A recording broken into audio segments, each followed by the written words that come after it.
evening and welcome to Highline Heritage Museum for another night of 7 wonderful stories.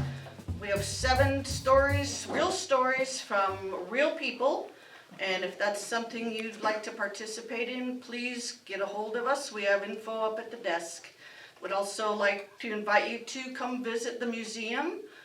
You can be a visitor, a donor, a member. You get extra benefits when you're a member, but we would love to have that also. And one thing I'd like to say is to recognize that we are on native land, and we'd like to think in honor of those who have preceded us, including the people of the Duwamish, Suquamish, Nisqually, and Muckleshoot tribes. And let's get started. Hi everybody, and I'm really glad you're here. I just want to preface this by revealing that I'm sort of not, I'm a fill-in MC, number one. Number two, it's been a rough day. Oh, the sun's shining.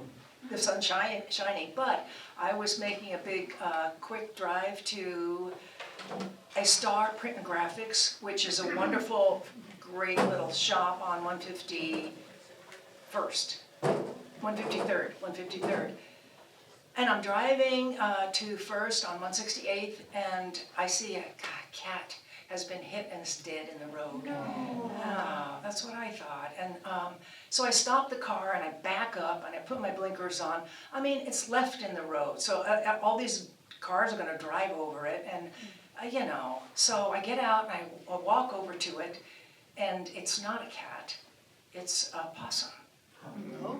So I open my trunk and I got a bag and I got a roll of paper towel, and I go over and I bend down and I gingerly pick up this opossum by the tail. It's pretty heavy, and it's about this big, and it's dead. It's dead for sure. So I open the bag and I put the possum in the bag, and it's hot today, as you noticed, and so I don't want to put this possum in my car or in my trunk, and so I put it to the side, and I think I'm gonna see what to do with it. So I go to Start Print and Graphics, I get my order, and I say, you know, I tell her the story. She makes the call, and Cares will take it, and they'll put it in their freezer. So I head back. I'm gonna pick up the possum in the bag and take it to Cares, and when I get back there, it's gone. If playing possum? What? If you do find a possum in a bag, yes, call me and I'll deal with it. But anyway, that's how the day started. It was wild. I won't even go into the rest. But so here we are. I want to say that I want to encourage people to join the museum and become a member, give a donation. We really want to encourage some revenue for the museum, which has been so helpful to us. And it's worth it. We got a nice night, a wonderful night ahead of you. So without any more talking, I'd like to introduce Michael Lockhart, who is also just jumping in. Because at the very last minute, I think it was like 4:30, I got a call, and our first storyteller had a medical emergency. She had to go. And I thought, oh man, who can I call?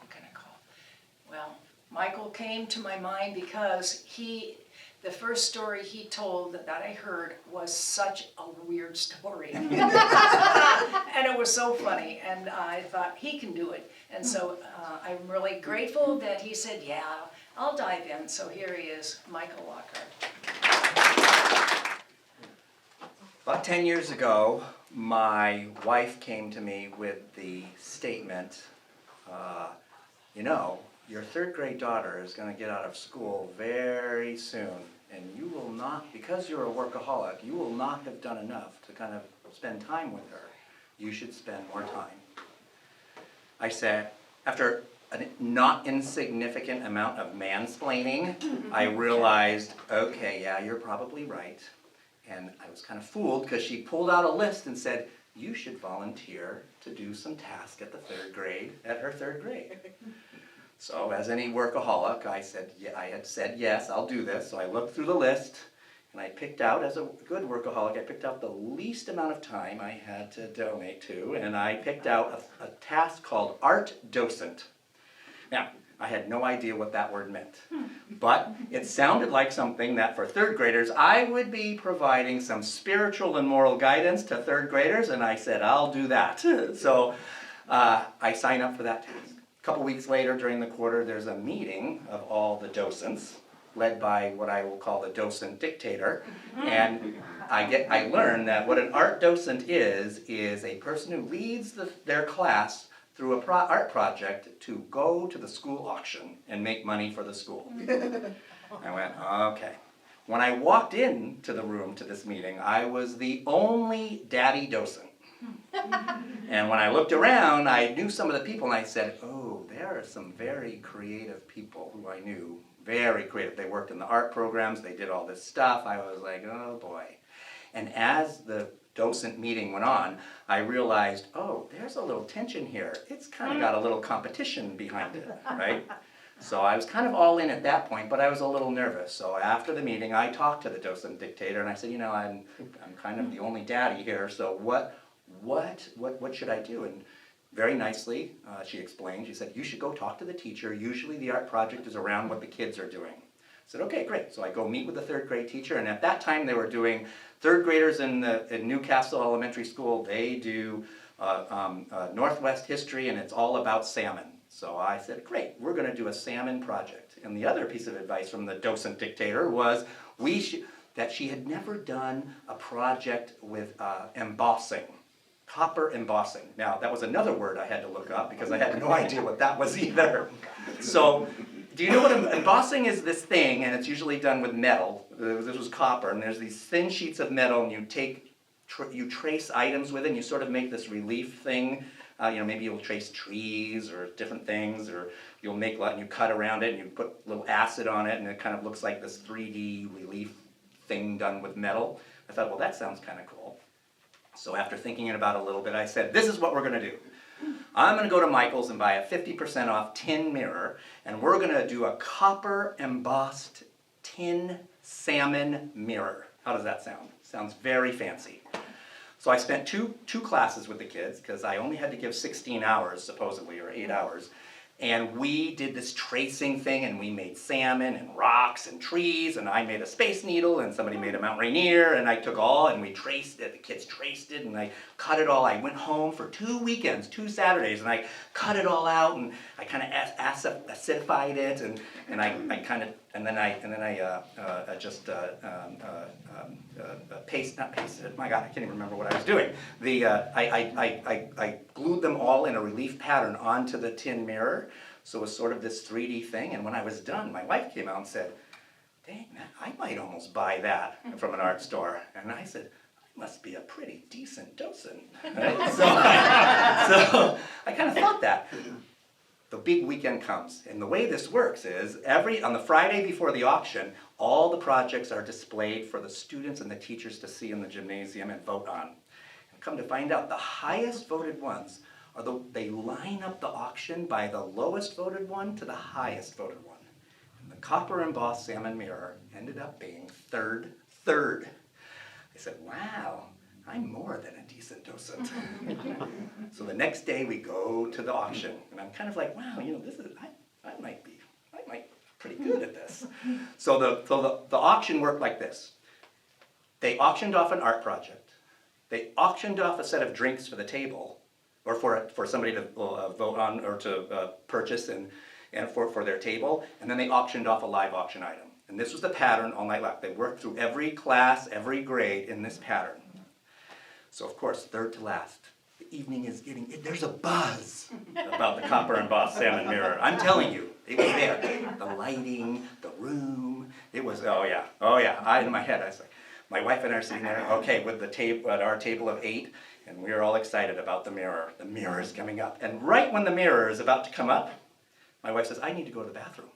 So, what are you talking about? I'm about to be the Andy Warhol of copper embossed salmon mirrors. So she takes off. I'm like, okay. The auction begins. You know, paddles are going up, $100, $200, $300, $400, $500, kind of pauses there. It's like, wow. All of a sudden, on the other side of the room, $600. Another paddle comes up on the other side of $600. Now there's like $700, $800. I'm not kidding. $900. The guy is going $100. The auctioneer, $1,000, $1,100, $1,200, $1,300, $1,400 from this paddle on the other room. And finally, somebody over near me bids $1,500 on the copper embossed salmon mirror. And I'm thinking, I need to go buy a lot more mirrors. So I get down and I'm just like, wow, this is kind of neat. My wife comes back at that moment. I said, you missed it. You missed the whole thing. It made $1,500. She looks at me, yeah, I know it made $15. I was the paddle on the other side of the room. I did one of these. I said, I did one of these. So we go I meet under the table. We're under the table, and I go, are you kidding me? We almost paid $1,400 for the stupid mirror ourselves. I was beside myself. Now remember I said the next thing was a set of drinks? This is 10 years ago. All of a sudden, we're arguing underneath the table, literally under the table. And all of a sudden, we hear the auctioneer come up with the next set of drinks for a table. And my wife and I, and she'd got me into golf and everything, and there's a golf drink that it was quite popular at the time. It was called Fireball. You know Fireball? Yeah. It's bad whiskey with cinnamon Jolly Rancher juice in it, right? And for some reason, we were really into it the summer before. And all of a sudden, in the background, now the two of us had been drinking as well, it was the end of the evening, all of a sudden we hear 8 shots of Fireball for the table. My wife and I we're under the table. Oh my God, it's Fireball. I get out from under the table and I just raise the paddle without thinking. Okay. Forget the mirror, there was a standing ovation. Because you want to know how much I bid without knowing on 8 shots of Fireball? Oh, no. $2,000. Forget the mirror. My wife and I were like, oh my God. Now, I was really pissed about this, obviously. Mostly because you'd think they'd give you the whole bottle for $2,000. No. You'd think they'd give you at least a healthy pour. No. We got 8 little shots of Fireball. And I'm at the table of 8, and honest to God, one of the 8 parents says across the table to me, I don't even like Fireball. I don't know what I can say in the library, in the museum here, but I said, you're drinking the effing Fireball. We drink it. You'd think, maybe with all the money, since I helped raise $1,500 for the art program and $2,000 for some 8 little drinks, they would have taken that money and put our plaque on something they bought for the school, because they used that money to buy a kiln. Do you think it says, donated mostly by the Lockhart family? No. But to this day, I just look out and say, my wife and I laugh about it today, and we say, remember, we did it for the children. Rendered speechless. Oh my God, that's a lot. That's a chunk of change. No. And not to have, enough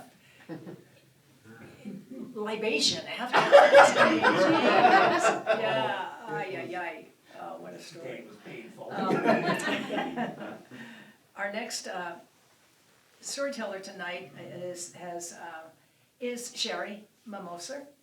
Sherry was born and raised in Seattle and now lives in Tacoma. She's worked a multitude of jobs, including barista, cubicle slave, English teacher, apartment manager, pizza order taker, and massage therapist. She's here today to tell us about another job switch that really seemed like a good idea at the time. So I've done a lot of things in my adult life. I've been an English teacher, I like pizza order taker, all of these things. My last real career was massage therapist. I did that for 11 years. I loved it. All of my patients were happy to see me. I could make huge differences in their lives. They had chronic headaches, chronic low back pain, sciatica, plantar fasciitis, whatever it was. I could help them, and they loved it. I loved it. It was great. But I realized that I could not do it for the rest of my life. I needed retirement. My body was breaking down. I needed to transition to something else. So at 37 years old, I decided I'll become a nurse. My mom was a nurse. My cousin's a nurse. I come from nurses. My grandma was a nurse. Nursing's a great career. You have so many options. You can work in a lot of different places.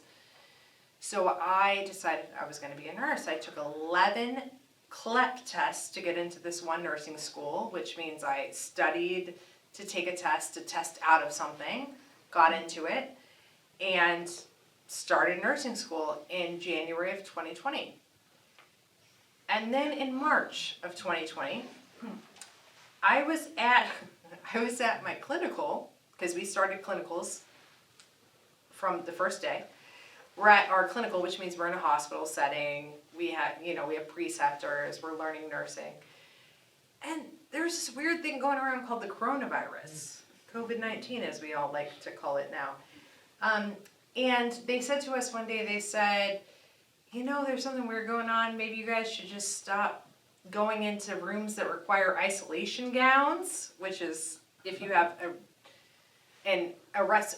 usually a respiratory disease or something that's very, that you can get easily, and so you need to kind of cover yourself for it. So they said, maybe you shouldn't go into any isolation rooms. And we're like, okay. And then the next day they were like, yeah, you won't be coming back to the hospital for who knows how long. So my nursing school, so then we transitioned to online learning, which is fascinating in a nursing position because it's not real. So my next rotation was pediatrics. And so we did essentially a video game for pediatrics. And in the video game, you only have certain options, right? And they want you to check these. There's a list of things that you need to do. And I had to give this virtual child morphine. And I had chosen the wrong amount. And I killed the virtual child. So I got this pop-up that said, you have made a detrimental decision. And I was like, oh my God, I killed a virtual child? Like, am I going to be a good nurse? It was horrible. Then we go back in. They decide, okay, we'll let you back in. Obviously, we're all masked, whatever. And we're in the mental health rotation. And so I go into the hospital, and this nurse is like, we're doing this rotation, and she's like, okay, this next guy we're going into can be kind of difficult. He likes to throw his pills, and obviously you can't chart that you've given someone a pill if you haven't actually seen them take the pill, which can be complicated if you have someone who's taking a lot of pills and they decide to throw them at you. So this man, so she was like, I just want to warn you, he's not great. Whatever. So we go in, and he's angry, he's amped up, he's like, this is my fucking room, and you get the fuck out of it, and blah, blah, blah, blah, blah. He's fake shooting us with his gun. And I'm like, oh, this is crazy. And then we go out, but he takes his pills. He took all of his pills. And we go out, and the nurse goes, wow, that was great. That was the best I've ever seen him. And I'm like, oh, what? Like, what am I getting into? This is crazy. But he did. He took all of his pills. He didn't throw them around the room. She's like, last time I had him, he threw his pills. I had to find every single one so that I could chart that I took, whatever. Anyway, so we get through that. You're starting to hear all these things from the nurses about COVID. And obviously, it's crazy. We all experienced it. So then I graduate, and I get my first job at Tacoma General on the COVID floor. How exciting! Good for me, right? So it was pretty crazy. I'm a brand new nurse. I'm terrified, as you should be. And you're dealing with these people. At this point, the vaccine had come out. And so I had a lot of people who were unvaccinated, who were watching a certain news program 24/7, not stopping, and they thought I was trying to kill them. So I had one person that I remember very distinctly. He was very sweet, and when I went in, why am I not getting better? Well, because you have a virus. We can't give you antibiotics for a virus. We can help support your immune system to fight it, and we can have you do these certain things that will help your oxygenation, help you feel better. And he just didn't believe any of it. And so I'm in his room, and I want you to understand that we had to wear so much stuff. We had to wear gowns and N95s and a face shield, and you're sweating and you're scared because you don't want to get COVID. And you're in this room and they tell you, get in, get out. You know, it's cluster nursing.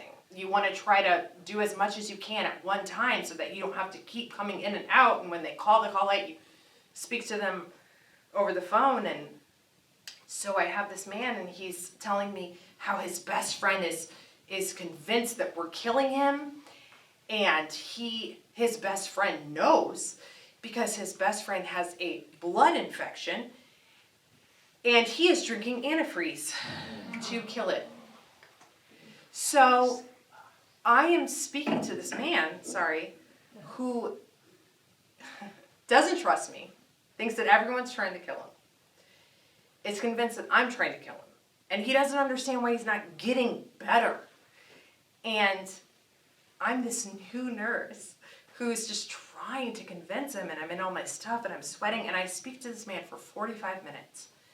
And I'm trying to tell him, I understand. He's like, are you holding me hostage? I said, no, you're free to go at any time if you want to. You are free to leave. But the problem is, you are requiring so much oxygen that you will not be able to walk out of here, like your friend is telling you. It's impossible. You're going to pass out. You're going to die. You just can't do it on your own. And he's him and Han, but my friend is telling me that you guys are killing me and yada yada. And I'm trying to tell him, I'm like, do you think this is a hospital full of psychopaths? Like they just put out a Craigslist and they were like, bring all the psychopaths and let's kill people. Let's do it. I'm like, listen, I don't have the answers for you. Like, I can't make you feel better. These are the things I can ask you to do. Lay on your stomach. It's huge. Get up in the chair. And he just, he doesn't. So after the 45 minutes of trying to explain to him that I'm not trying to murder this man, he says to me, all right, I kind of believe that you're not trying to hurt me, but I don't know about all this other stuff.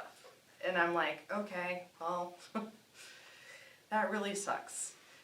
And so I'm in this profession where I'm thinking that I'm going to be helping all these people like I do with massage therapy, and I'm experiencing all this resistance of all these people who don't believe anything I'm saying or anything that the doctors are saying. And I'm new, so I'm just like, I swear to God, I'm not trying to kill you. Like, I would never do that. This is horrible. Anyway, so as time went on, the COVID cases started declining, thankfully. But I still, and now I'm not in the hospital, but I still experience a lot of that with people with COVID, and it triggers me. It's like people don't think it's real, or they think it's like this made up thing, or whatever. And it's so hard because I'm like, you don't know what I saw. Like, I could tell you, obviously everyone has really sad COVID stories. I'm not going to tell you my sad COVID stories. But it's just, I don't know. It seemed like a good idea to go into nursing school. It seemed like a good idea to become a nurse. It's been great.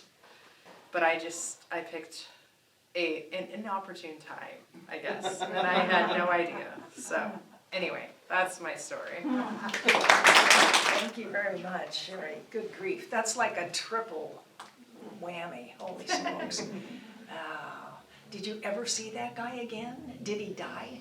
Oh yeah, he died. He died. Yeah, most of the people that I took care of died, to be honest. But you didn't kill him, right? Thank you. We needed that, we needed that. Oh, wow, what a story. I had a lot of people. I had people tell A me. time. I had people tell me, with COVID, I don't care what your political beliefs are, but this is real. And I'm like, yeah, I freaking know it! Like, Yeah, no kidding. Oh, it's real! Oh, yeah, wow. Yeah, anyway. Well, we'll have a change, Yeah, a switch funny here of now. Simar is an East Sider living in Redmond, and he's relatively new to Seattle. He is very passionate about community and bringing humans from all forms of life together. He's an avid learner with different cultures and cuisines, and this is one of his first times telling a story and dipping his toes into the art of storytelling. And I love your values, Simar. Welcome and thank you. In 2005, I was head over heels about this girl, Alana, that I had met in the spring of that semester. She was very charismatic, fun, outgoing, and I just loved being around her. So we started spending a lot of time together. As I got to know her a little bit, I desired a little more than friendship. And one day, when we were spending some time together, she said she's going to go to Italy to take some classes for acting, which is what she was studying. I was very happy for her, but also a little sad because I wanted to spend some quality time with her, hoping to take this relationship to the next level in the summertime. At that time, when I was studying in school, I was also working in the International Center, and I was working in the office which was sending people overseas to study abroad. So one day, an idea occurred in my mind, why don't I go study abroad in Italy so I could be closer to where she is? So in my mind, this was a genius idea because I didn't know much about dating at that time, and only thing I knew about dating was watching Bollywood movies in my childhood. So the story goes as such in my head that I go to Italy, I meet her over there. She's highly impressed with the fact that I've come all the way across to Europe. She falls in love with me in this romantic country, and we live happily ever after. At least that's what I thought. So now this genius plan of mine has a few issues that I need to overcome. First, I have never traveled alone and outside of the US on my own. Second, I don't speak a word of Italian. And third, I'm studying engineering. And Italy to me is a very romantic, artsy, architecture kind of place. There is no engineering I can find in Italy. So I start strategizing on ways to overcome some of these hurdles that I have. So first, I find a program that is offered in English. Okay, one problem solved. Second, I go to my counselor and I say I want to change my major to architecture. So I switch my major to architecture from engineering so I can take some classes in Italy. Now, only thing that's left to do is buy me a ticket and get a student visa to get to Italy. That's all I had to do. So I decided that not only am I going to go to Italy, but also I'm going to travel to some other places after the program is over.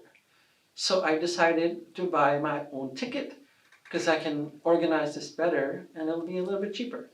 Sounded like a great idea at that time. So I bought a ticket. I searched all over the internet and I found this travel agent called MK Travels in California. I was living in Ohio at that time, and I got a ticket from him for about $2,000 for all the adventures that I was about to do. This is 2005, there is no Venmo, there is no PayPal. So I sent him a check in the mail and he emails me a ticket. So I use that email itinerary, figure out what else is needed for my visa application, and I submit my visa to go to the embassy. A week after I applied for the visa, I get a phone call from the travel agent who said, "Oh, you know what, I've not gotten your check. Could you mail me another one?" It seemed a little odd, and I was a little bit suspicious, but then it's like, okay, I've applied for my visa, I have to get this ticket, because the embassy is gonna see this and need to pay for it. So I said, hesitatingly, I said, okay, I can send you another ticket, but you need to promise me that if you get both checks, you will shred one of them or destroy one of them. And he readily complied. And he said, yeah, sure, no problem. I will do that. A few days later, I got a text that I had received a mail in my apartment from the Italian embassy. I was very excited. I was like, well, my visa is here now. So with some spring in my step, I hurried back to my apartment and I quickly got to the mail, which hopefully had my visa. As I opened the mail, everything that I had mailed to the embassy came right back. It's as if they didn't even touch and open the thing. So I was really confused and dismayed as to why they sent me the original mail back without sending me the visa for Italy. So after a few calls the next day, I figured out when I send the application to the Italian embassy, I send them a bank statement which said I have $2,000 in my bank, $2,000. Apparently in Europe, comma is a decimal. Yeah. So it said I have $2 in my bank account. Yeah, that makes sense. I'm not going to live 3 months in Italy on $2. That's why they send my application back. As soon as I figured out, okay, I said I'd go to the bank and I'll actually have them write it out, $2,000, not just a numerical number that's on my bank statement. I hurried on to the bank on that same day, and I went to the bank. As I went and spoke to the teller said, we can't write anything on your thing because your account balance is negative. What? And I was very apprehensive. I was like, are you sure this is my bank account? Why is this negative? As we started investigating this, it turns out the travel agent was in the process of cashing both of the checks that he had received.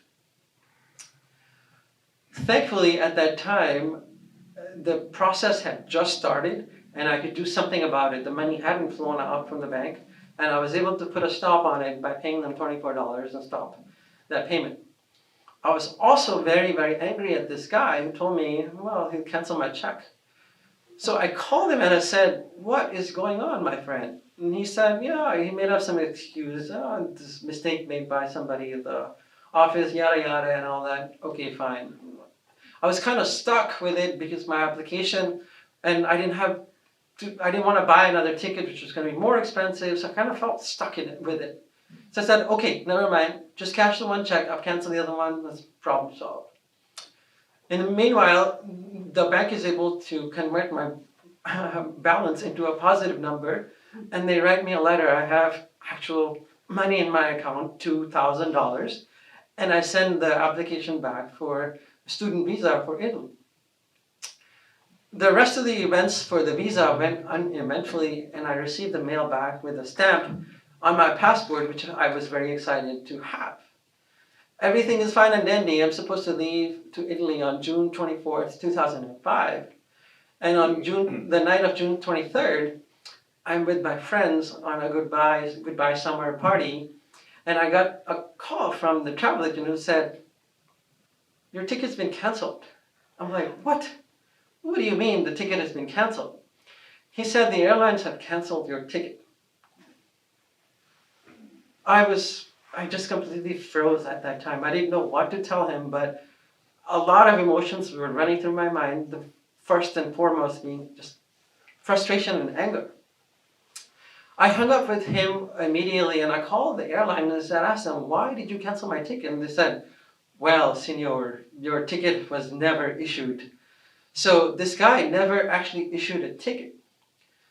The good thing was the ticket from Cincinnati to New York, John F. Kennedy, was still intact. So I had that ticket, but the rest of the stuff, everything was just a scam. So it's the night before, I have no other options. After an hour of being on the phone with him, using a lot of bad words that I don't want to say in this place, I had no option. But he said, next morning I'll give you a ticket. I was, again, very suspicious of the fact that it's actually going to happen. So having no other option, I didn't have any other option. So I had a dream that I wanted to go see this girl. And that's what kept me going, because I wasn't going to give up without a fight. So I continued, I vowed to fight on no matter what this guy threw at me. So the next morning I wake up and I say, where's my ticket? He say, yeah, go to the Italian airline counter when you go to JFK, you'll have your ticket. Okay, that's what he said. So I arrived to Cincinnati as early as I could possibly can, just in case there's any issues that I encounter. Everything went smoothly and I got to John F. Kennedy, where I went to the counter for Italian Airlines, and they're like, we don't have a ticket for you. You are not supposed to be here. Now, the airport, John F. Kennedy, is one of the busiest airports in I think in the United States, if not the world. As I walked out of that line, I'm surrounded by a group of people. But in that particular moment, I felt isolated, alone, and helpless. And I had nowhere to go. Not forward, not backward. I didn't know what to do. My parents were 8,000 miles away in a different time zone. I couldn't even call them. As I was walking down the line with my head looking down, I fought through my internal self and vowed and gathered all the courage I could possibly imagine, got myself to a toll phone, called that guy, and I said, where is my ticket? And after an hour of cursing, pleading, and whatever else that went on in the conversation, he gave me a one-way ticket only to Italy. I had paid him a lot of money for the whole round-trip ticket. He said, I'll only give you this much. I was actually really relieved to have just the one-way ticket, because I was like, okay, I can at least go meet the girl afterwards. We'll figure out the rest of it later once I get over there. I quickly run to the Air France counter just to validate that actually he did give me a ticket, because he had shared this before and didn't follow through. I went to the counter and yes, the ticket was in fact there, and they quickly printed out my boarding passes, and I was feeling a sense of relief mixed in with a lot of anger. Now, as I was sitting down in the chair waiting for my flight, all of these thoughts were coming through, but I said, okay, no problem, I'll figure out the rest of the stuff later on. I boarded my flight, which unfortunately was also delayed, so I missed my connection from Paris to Milan. But thankfully, that actually worked out to be in my favor, because I was able to read out my ticket to Torino, or Turin in Italy, which is really where I wanted to go. A few days later, when I arrived to Italy, I called up this girl, and before I could even tell her everything that had happened, she told me she found someone.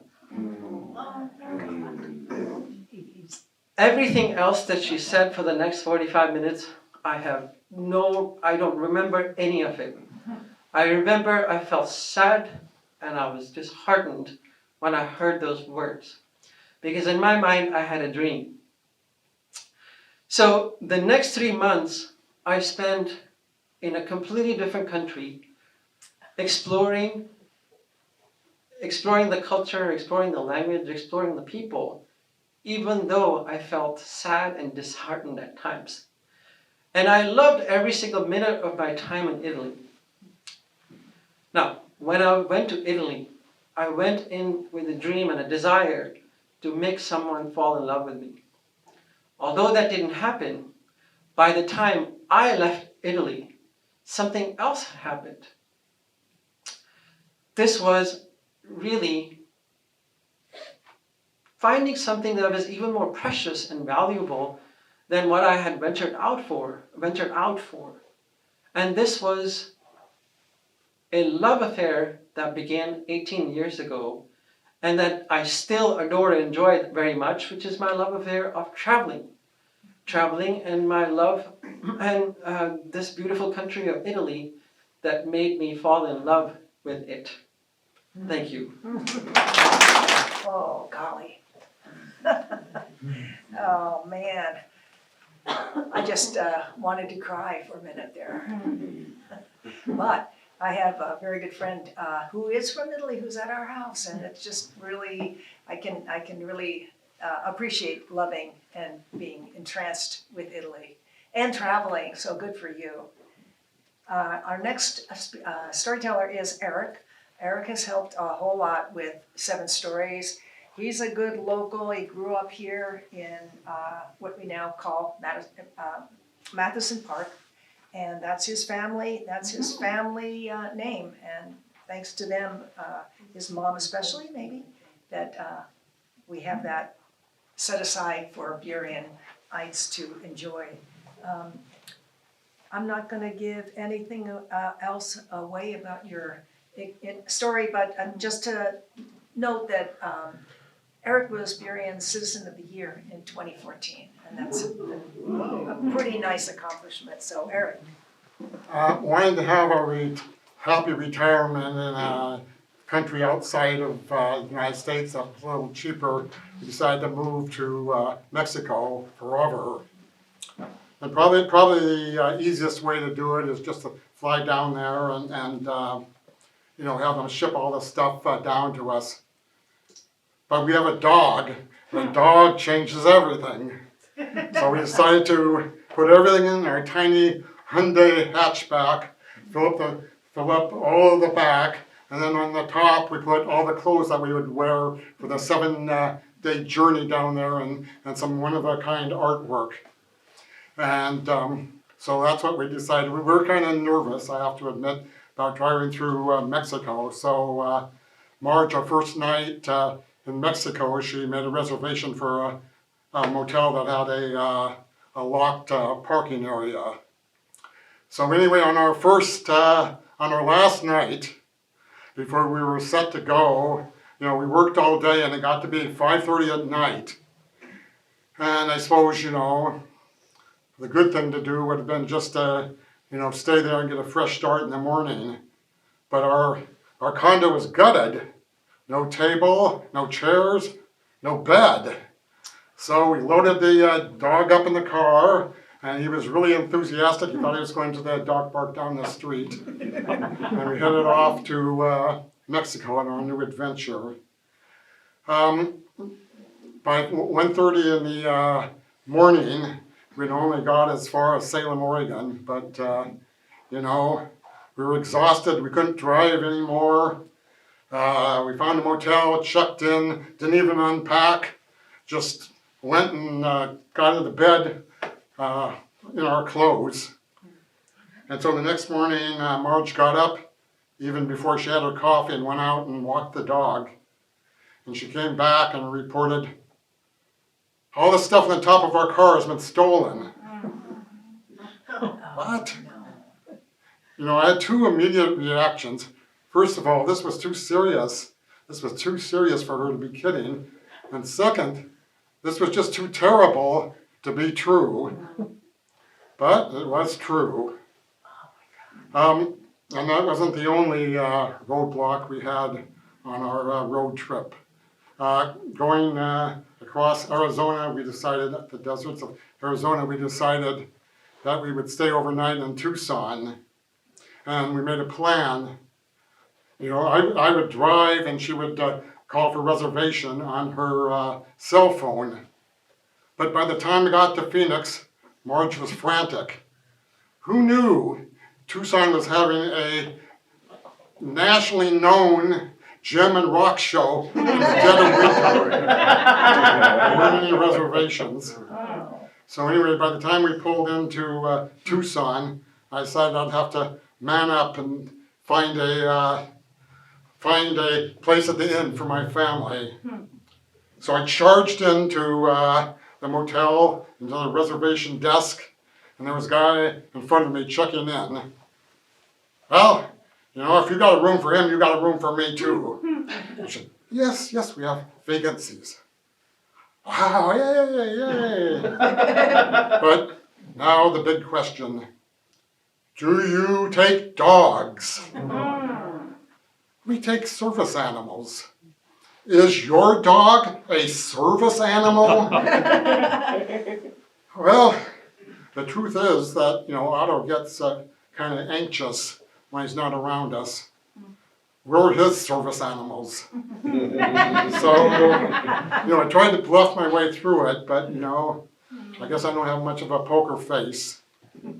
So as I was turning around to leave, I spotted this little old lady coming out of the hotel elevator, and she was holding this little fluffy white dog that had a little pink bow right here on the forehead. And I said to her, "Is that a service dog?" "Why, yes it is." So, fortunately, a Red Roof Inn kept its light on for us, and we didn't have to sleep in the desert overnight under the stars. So on our first night in Mexico, this fellow expat couple told us about this really neat resort motel in Mathison, and they had a parking lot that was locked, and they took dogs, and they even had a English-speaking clerk. So we did the same plan. I drove, and Marge called. By the time I got out of Navajoa, Marge was frantic again. The English-speaking clerk wasn't on duty, and she couldn't communicate with him to make the reservation. So if there's one thing that you can say about Marge, is she's an out-of-the-box thinker. She had a sister in New York who taught in an inner-city school. And so the sister had learned some Spanish. So Marge decided that she would call her sister 2,600 miles away in New York City on the Atlantic coast and have her sister call to the Pacific coast to Mazatlan to make the reservation. But, you know, her sister Janice, Ms. Ellsworth, didn't, you know, really feel that confident about her Spanish skills. So she went out in the hall and dragged in this Latino freshman student into her classroom and assigned him to, you know, call from the Atlantic coast to the Pacific coast. And, you know, they hung up on this 14-year-old who was trying to make an overnight reservation. So Ms. Ellsworth decided that she had to woman up and call herself. So she called, and it wasn't going very well until she turned to her student translator and said, "How do you say king bed in Spanish?" And hey, the English-speaking clerk was now on duty, and we got this reservation. But, you know, this wasn't some senior citizen way station paradise. This was a college student break flop house. That was only, you know, good to come back and change into a different swimsuit and maybe throw up some. So anyway, Otto and I did, you know, kind of cruise the boardwalk a little, and he did have his eye on a kind of foxy terrier. They kind of flirted by smelling each other's butts. And so, but you know, with the motorcycles roaring by, all all night long. I didn't get to sleep until 5:30. And woke up at 6:30 to hear Marge frantically packing to get out of that place. And so as we groggily headed to our destination, I don't think we had thought that road trip was a good idea after all.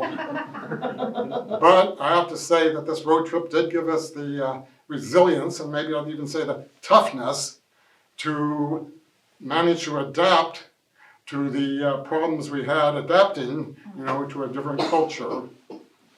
And as you might have already surmised, we are not living now permanently in Mexico. But we are planning to go back in the winter months for a couple months, where the weather is like it's been for just these 3 days in Seattle. I didn't know that everything had gotten stolen off the top of your car. God. Whoa. Yeah, I mean, bouncing back, that's the trick. Good for you guys. And I know you're going off for another adventure soon too, so that hasn't stopped them at all. Our next storyteller is Crystal. Crystal is real busy and has had a lot of different hats that she's worn. She's a mom, an artist, and she likes good stories. So welcome, Crystal. I have to start by saying you're very optimistic about my height, so I'm gonna make it down. There we go. Hi, everybody. Hello. Hey. This is a story about a real J-O-B. Have you ever had a J-O-B? It's not actually a job. It's just something you took because you didn't have any other choices. And you had those, right? Well, I was living happily, running my own business. My husband took care of most of the expenses. I ran a wedding business. And no, I wasn't a wedding planner. I said that for 15 years. Surprisingly, I was a wedding officiant, which meant that I was the most important person on somebody's wedding day. I liked that job, but it didn't really pay the bills. And it was only certain times a year because people really only get married when it's sun's out and it's nice, right? Well, there I was in Arizona, getting a little tired of the fact that I didn't have money sometime of the year. And a friend of mine says, "You need an extra job?" I said, "Yeah, I need a little part-time job. That'd be great." He said, "I got a job, no problem. Call this number, they'll hire you." I said, "Well, what is it?" He said, "Oh, it's really easy. It's greeting cards." I said, "What do you mean it's greeting cards?" "It's really easy. You just put cards in the thing at the store. That's it." I said, "Well, I'm pretty organized. That sounds good." So I called the number. And the woman calls me back. And I said, "Do I need to fill out an application?" "No." Said, "Is there a job interview?" Said, "Are you breathing?" I said, "I think I'm breathing." Said, "Okay, you're hired. Here's the address. Show up on Tuesday." "Okay, I'm not liking the sounds of this. I don't know how I feel about this. Sounds like a drug deal. I don't know." I said, "Okay, but it's okay money. All right." So I get the little email and she tells me, address and this and that, fill out these papers. Okay, all right. So I gotta go start this job. And I get a notice in that email. This is a job that is like lifting big boxes, and it's lots of kind of heavy, dirty work, and they make you wear an apron over it and everything. And she says, "Make sure you wear business clothes." I said, "Why?" She said, "Well, that's our etiquette. You have to wear business clothes." It's like, okay, so I gotta wear a business suit to load cards in a Target. People at Target don't wear that. Okay, no, I'm not arguing with her. I'm arguing in my head. So, okay, all right. Get nice clothes. I'm a minister. I have nice clothes. I can do this. Okay, so I show up. And this is one of the dirtiest jobs I have ever had in my life. It's going back in the back warehouse and pulling out these big old boxes and loading them on the carts and bringing them out. And let me tell you, it's no paper cuts until you've got paper cuts from greeting cards, fresh into greeting cards. Cuts and cuts and cuts. And so, okay, not the world's greatest job, but hey, I'm making a buck, whatever. And they have all of these different things, seasonal things. Obviously, you've seen greeting cards that come up with seasons. And they're very elaborate, very well-paid people in marketing that plan these huge displays. Well, they're not IKEA instructions for these. They're not even good instructions. They're not even bad instructions for these things. They're just like a couple lines and pictures to put out a display that is the size of an aisle. And, as you've noticed, I'm short, way above my head. So, I realized this first big run I'm gonna do, I probably need some help. So I just say to my manager, hey, you know, a little short, haven't done this before, let me get some help. So she sends somebody regional, somebody comes. I meet her, I'm like, oh, thank you, you're gonna help me, okay, great. And she looks at me and she goes, I got a phone call that you were the dumbest person they've ever hired. Oh my God. And I said, excuse me? He said, oh, well, if you can't read those instructions, I'm not sure you can speak English. I said, oh, okay. So I said, well, you gonna help me? And she said, yeah, I'm paid to. I said, okay. So we go to build this display. I'm getting more and more frustrated because, like, I'm an intelligent person. I went to college. I should be able to do this. I am an excellent wedding minister. I should be able to do this. And all along the lines, you know, she's saying, can't believe this woman. She must not know what she's doing. She can't know what she's doing. So I finally said, about an hour into this, I said, you know, this is probably not the job for me. She said, you know, you should probably call the regional manager. So I said, okay, fine. So I called the regional manager and she said, are you quitting? I said, why, yes, I am. She said, don't come back. And she says, there's more where you came from. I said, okay. So I'm trying to woman up here and I'm like, I'm better than this. I'm not gonna let somebody who's only met me once ever tell me I was the stupidest person they ever met. She didn't even talk to me. And I do a little tears in the car, and I go home, and I go in front of the computer, and I'm a middle-aged person, so what do? I open Facebook. Oh, no. I'm not gonna tell people about this yet. I'm not ready to talk. And I hate those Facebook ads. But this ad pops up, and it says, do you feel like your life is unfulfilled? Do you want a better career where you actually matter? Go to Arizona State University to the public policy program. I had no idea what that was, but boy, that sounded good. So, this is on a Monday, this happened. I applied to go back to school after being out of school for 15 years, right then. Didn't know what it was. Didn't care. I was going back to college because I was going to have a better job so that I wasn't the stupidest person in the world. 2 days later, I was accepted and enrolled at Arizona State University for the public policy program for sustainability. Because I knew that the word sustainability meant something important. And I knew that I cared about the environment and I said, I'm gonna figure this out. That was June of 2019. So, I'm all excited. I'm 45 years old, I'm gonna go back to college. I'm terrified. What if I'm terrible at this? What if I don't remember? I have family, I have kids, I have things, I have a mortgage. What am I gonna do? So, I start college, and it's fantastic. I said, I was born to be a student. This is so unlike the last time I went to school. I'm actually smart here. I'm actually doing well. And all the kids are looking at me. Looking, what is she doing here? Why is she in the sustainability program?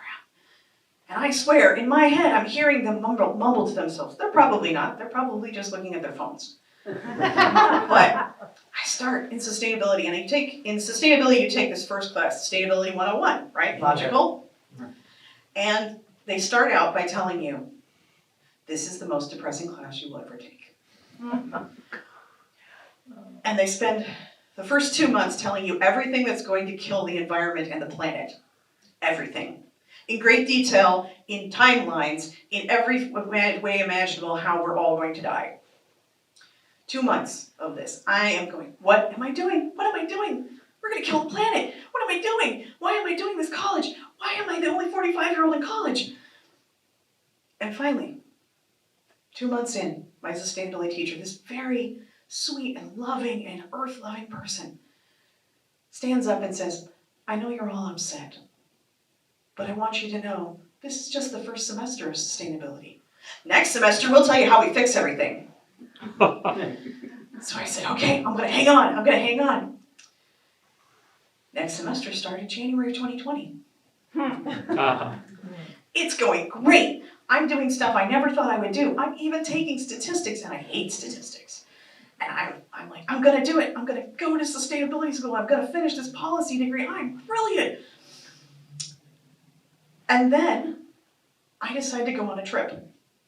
I'm doing well. I'm gonna go take this vacation with my friends. The first week of March, 2020. We decide to go to Emerald City Comic-Con. I love Seattle. We should go to Seattle. Okay, so I say to my friend Selena, well, Emerald City Comic-Con got canceled because of COVID. And we said, at that point, we didn't really know what was going on the first week of March. We're like, well, okay, we still have money. We don't have a place to go. Let's go to Disneyland. So we go to Disneyland. And there's a great story about Disneyland that I won't go into, except to say that we were the last people in Disneyland the day it closed for 6 months. It was fantastic, by the way. And no, I didn't get COVID. And while I'm in the line to get into the Rise of the Resistance, the last Rise of the Resistance of the day, last one before it closed, because it was just going to be closed for 2 weeks, and that was going to be fine. I get an email on my phone. We are temporarily shutting down Arizona State University due to COVID. The coronavirus, they said at that time. So here I am, I'm on vacation, second semester of college, and the school is closed. Oh no! Okay, all right, well, we're gonna get home, and at that point we weren't even sure if we were gonna get a flight home, but we got a flight home. I go back. By the time, this is Friday, by the time Monday mornings rolled around, they figured out online school. Well, sort of. So they send me this email. There's this great thing called Zoom. Never heard of it. You're gonna go to online school now. What? So then, my whole experience, my dream of a sustainability degree in public policy is now suddenly staring at people in a room on Zoom. And I tell you, going to Zoom school, as many of you may know, was the most weird experience ever. But this was very upsetting to the average college students. But for me, it was fantastic. Let's go to school online. Let's stay in our pajamas and learn and talk to people. And it was the craziest experience because we had teachers who had to do this from their house. And I had this one teacher, he was my energy policy instructor, and he had a farm. And so every day he would sit out on his deck in the farm, because you can do that in Arizona in March, with his chickens. So we would learn energy policy as chickens were walking across the laptop. One of them was made Miss Bossy Pants. And he had to feed it constantly so it would shut up. And so this great experience, right? And I survived it. We all survived 2020. My family survived 2020. We made it through. I went on, continued my degree. I was having a great time. And then you gotta do this internship. Everything's closed. How am I gonna do an internship? I wanted to work in DC. I wanted to go into public policy and be sustainability. Well, there's no legislature jobs, there's no state legislature, there's nothing. So, how do I do my internship? Well, you have to, you can't graduate. Okay. And then I ended up finding a little nonprofit called Trees Matter. Trees Matter teaches tree canopy and urban heat island education. So I said, okay, well, I never wanted to do nonprofit, but okay, fine. I'm gonna finish my internship, I'm gonna get out, I'm gonna go into sustainability. And it was great. It was really great. I got to give away trees to people and teach them about trees, and I learned a whole lot. And I went down a path I had never expected. I thought I was gonna work in policy. I thought I was gonna work in the government. I was gonna do that. Well, no, internship, okay. So I finished the internship, and they say, okay, you gotta do AmeriCorps. If anybody ever heard of AmeriCorps? Yeah. Like, you gotta do AmeriCorps if you wanna work in the government. I said, okay, no idea how this works. I sign up, and the first job I get is for Project WET. Project WET teaches watershed education. I said, okay, I really don't wanna go nonprofit. I really wanna work in the government. I wanted benefits and 401k, and okay. All right, so I'm gonna do watershed education, okay. So I do this in COVID. This job was supposed to be teach kids in person about watershed education 30 at a time during COVID. So we try to work this out. Sometimes we do it on Zoom. Sometimes we just wear a mask. Sometimes we have the kids far away. But we work it out, right? And I learn. and I'm finished. And I said, oh shit, now I gotta get a job. Oh no. And I kept thinking, like, Arizona is not the place for this type of work. It's not a sustainable place. People not really caring all that much there. Hate to tell you. I know you like to visit. It's good to visit, don't live there. And so I'm sitting there going, I need to go to a place where I can actually do sustainability. Maybe I can get that government job. Well, I'm a person who works out a lot of stuff in my head, and I don't really talk about it, and my husband knows this. So when I say something, I've already thought it all out. And I just turned to him one day, and I said, I think we need to move to Seattle. What? I think we need to move to Seattle, Washington, they've got lots of sustainability up there. Uh-huh. Well, you work from home, you'll be okay, right? He's like, well, yeah, I do. I said, okay, we need to move to Seattle. And so, some things I'm not gonna go into, made that possible. And I said, when I get there, I'm gonna have a job. And my husband knows me, he says, I believe you. So I went and applied blindly for a job with the National Wildlife Federation. And I was really nervous in the interview because I had to tell them, like, I'm not even in Washington yet. And I do the interview and I'm thinking, okay, I did a good interview, I'll be all right. I don't know. They call me back the very next morning. You're the only choice for us. How soon can you get to Washington? So, we moved. We moved in a crazy, crazy way because we had to do this in a hurry. So, I had 2 months to sell the house, move 2 kids and a family and 2 cats to Washington and buy a house in the middle of the highest rate, and the interest rate had just gone up. So, we had to bid on a house unseen. Just pictures. And a very nice realtor who went through with a video camera. So we bought a house when we moved here, and we thought, okay, I know a little bit about Washington, not a whole lot. I'll be okay. We got here, we left Arizona, it was 113 degrees. And I thought, okay, well, it's summer. I had been to Seattle in summer, I'm like, okay, it's not too bad. Heat wave. We have no air conditioning in this house. You all experienced that now, right? We got up there, we were not prepared. In Arizona, everyone has air conditioning, it's required by law. So we get here in July, heat wave, sitting in a house that we didn't see before we bought.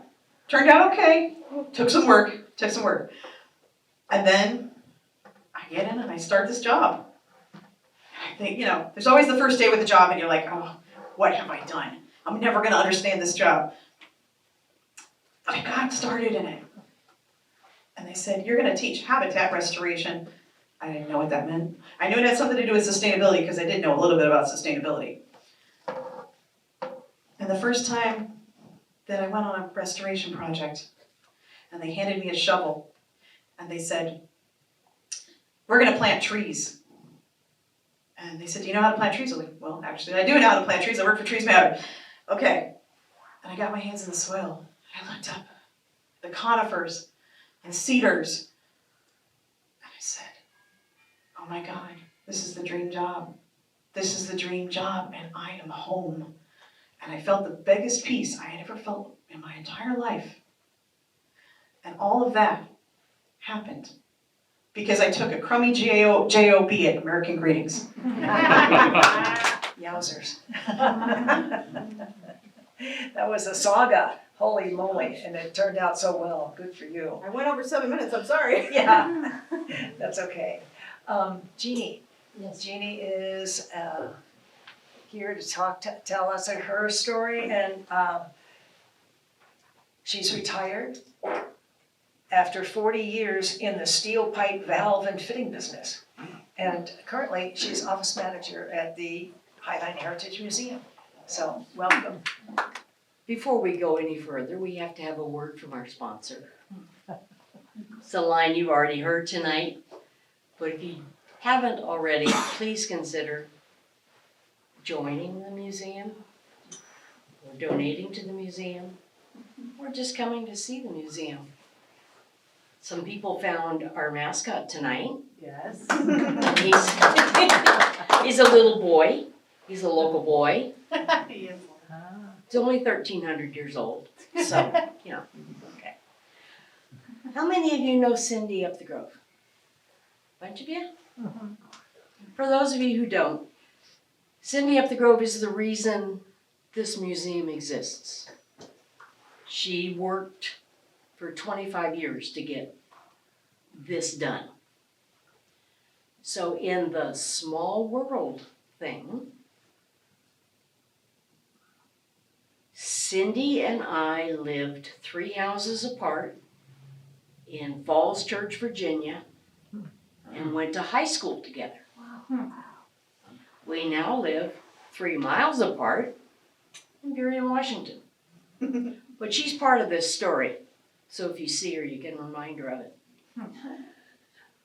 It's 1959, a long time ago. Most of you didn't even exist in 1959. And we were living outside of Washington, D.C. in Falls Church, Virginia, and there's a lot of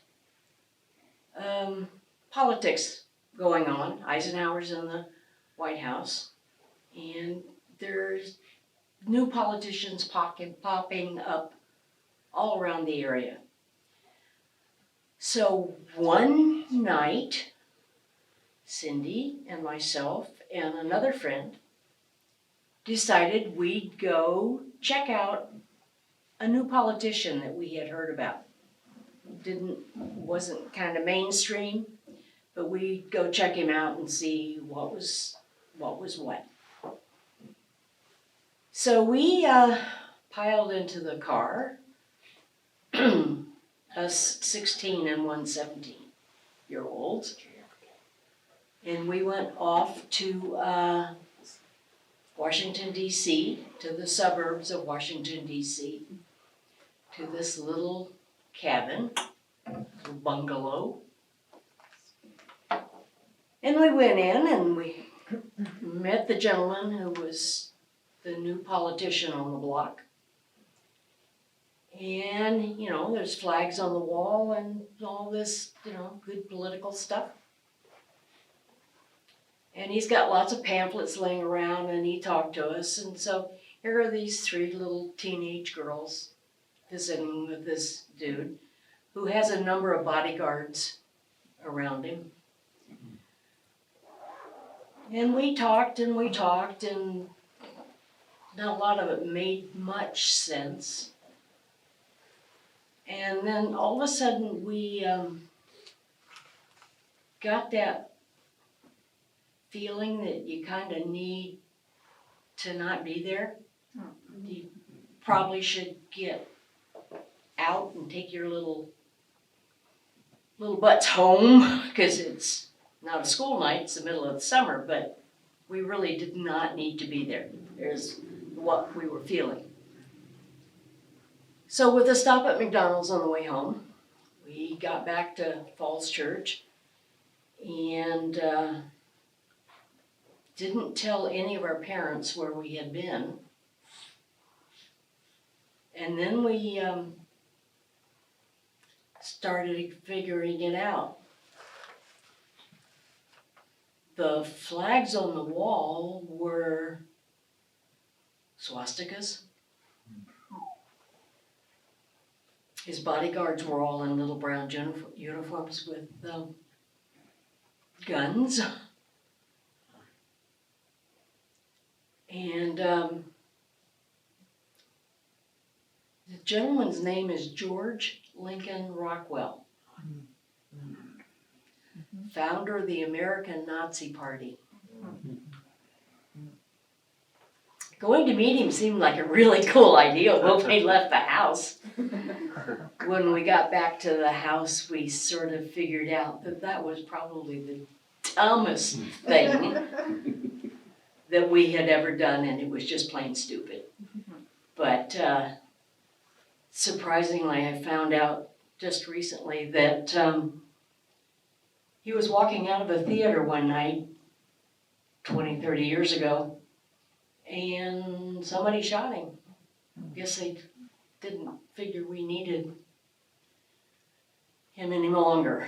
So, for politics, not a good entrance. It was a better exit. So be careful when you want to go check out a new politician. These days, I don't think you could be surprised because I think it would all precede you. But back in 1959, it wasn't all out there. So that's what I learned. It was a good idea. Not. Maybe it wasn't a good idea at the very end, but you know what? I mean, that's a real piece of history. And you saw face to face. Yikes. Face of evil. Yeah. Our final speaker, or it's not speaker, but storyteller for this evening is Jim Lapan. And I got a kick. I love these I ask people, please send me something that I can say, because I've never met him before until tonight. So, but I got such a kick out of this. He's a professional actor who runs a high school theater program. He lives in Burien. One of his dreams is to die suddenly while playing tennis.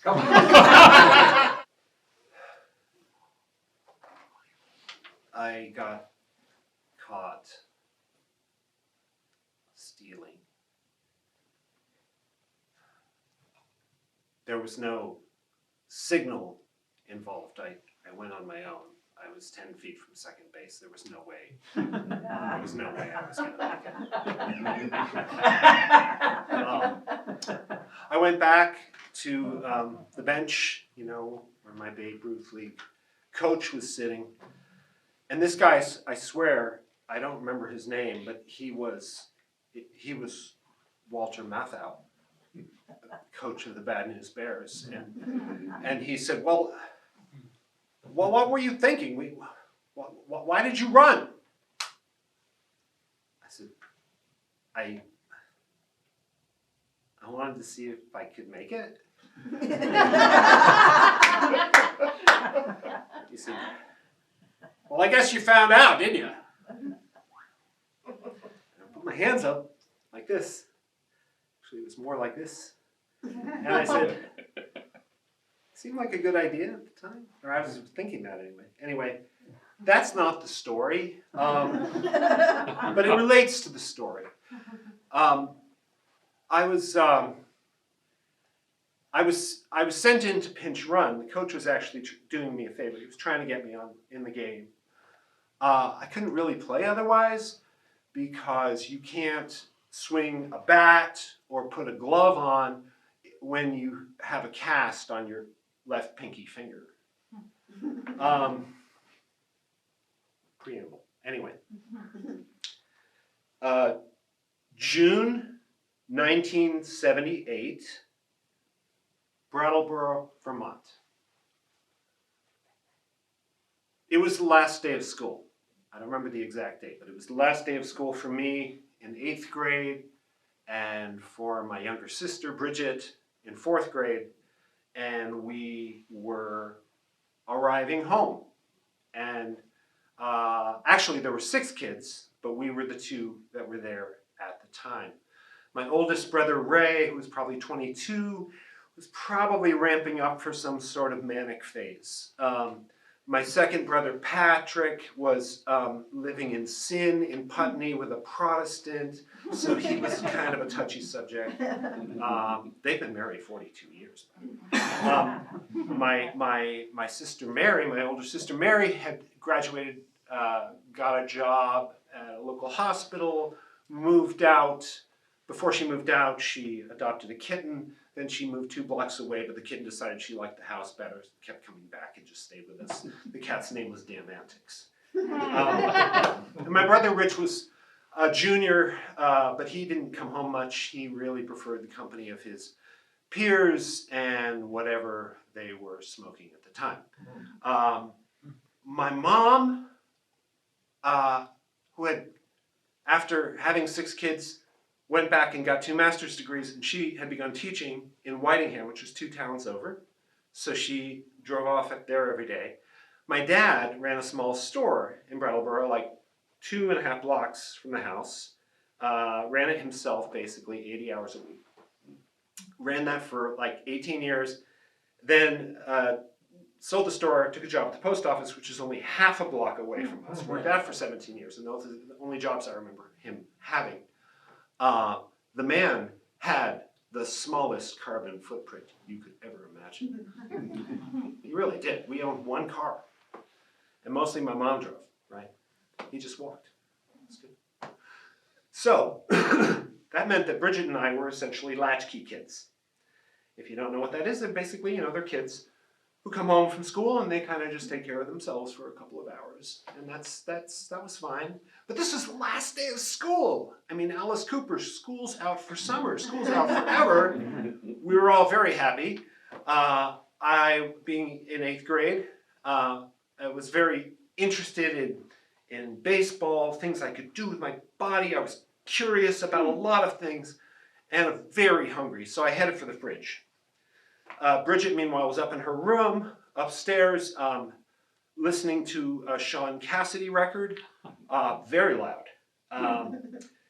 Bridget was a real attitude case. We're very tight these days, but she could really lay it on. Anyway, this fridge with the food in it. I'm hungry. It's great. Some of you might remember the old fridges. So before the fridges all had these seal doors, you did this? They had the latches on them, right? And the latches, you pull it out, right? It would kind of pop open. And you close it, it would pop shut, right? Well, it turns out these latches actually, by the time it was 1978, they were no longer manufactured. They were illegal because there was no way to open the fridge from the inside, so kids would climb into them and suffocate, essentially, if the doors were shut. So they were kind of dangerous things. But that wasn't going to happen. That's not my story. But so the latch had this little plate around it, right? A little ring.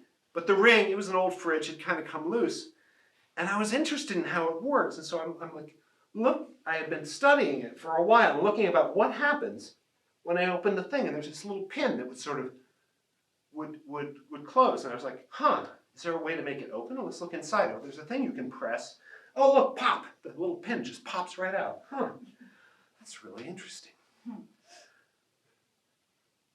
Wonder how strong my knuckles are. I wonder, you can flex your knuckles. Your knuckles are pretty strong. If I got a knuckle in there and I pop that thing, could I then flex my knuckle and kind of move it back into its position? I'm like, I'm really hungry, but I'm really curious about this too. It's kind of a small opening, so I could only get a pinky finger in there. But I'm like, I got a strong pinky finger. 8th grade, almost 9th. Popped it in there. Press the button. Snap. Okay. Now comes the part where I flex my pinky and it goes back. It's not moving. Ooh, it's really not moving. Can I kind of wiggle my finger? It's not moving at all. This is starting to hurt. Bridget! Bridget! Do run, run, run, do run. Bridget! Do run, run, run. For about 15, 20 minutes of this, until she finally came down. And I was saying, Bridget, I'm stuck.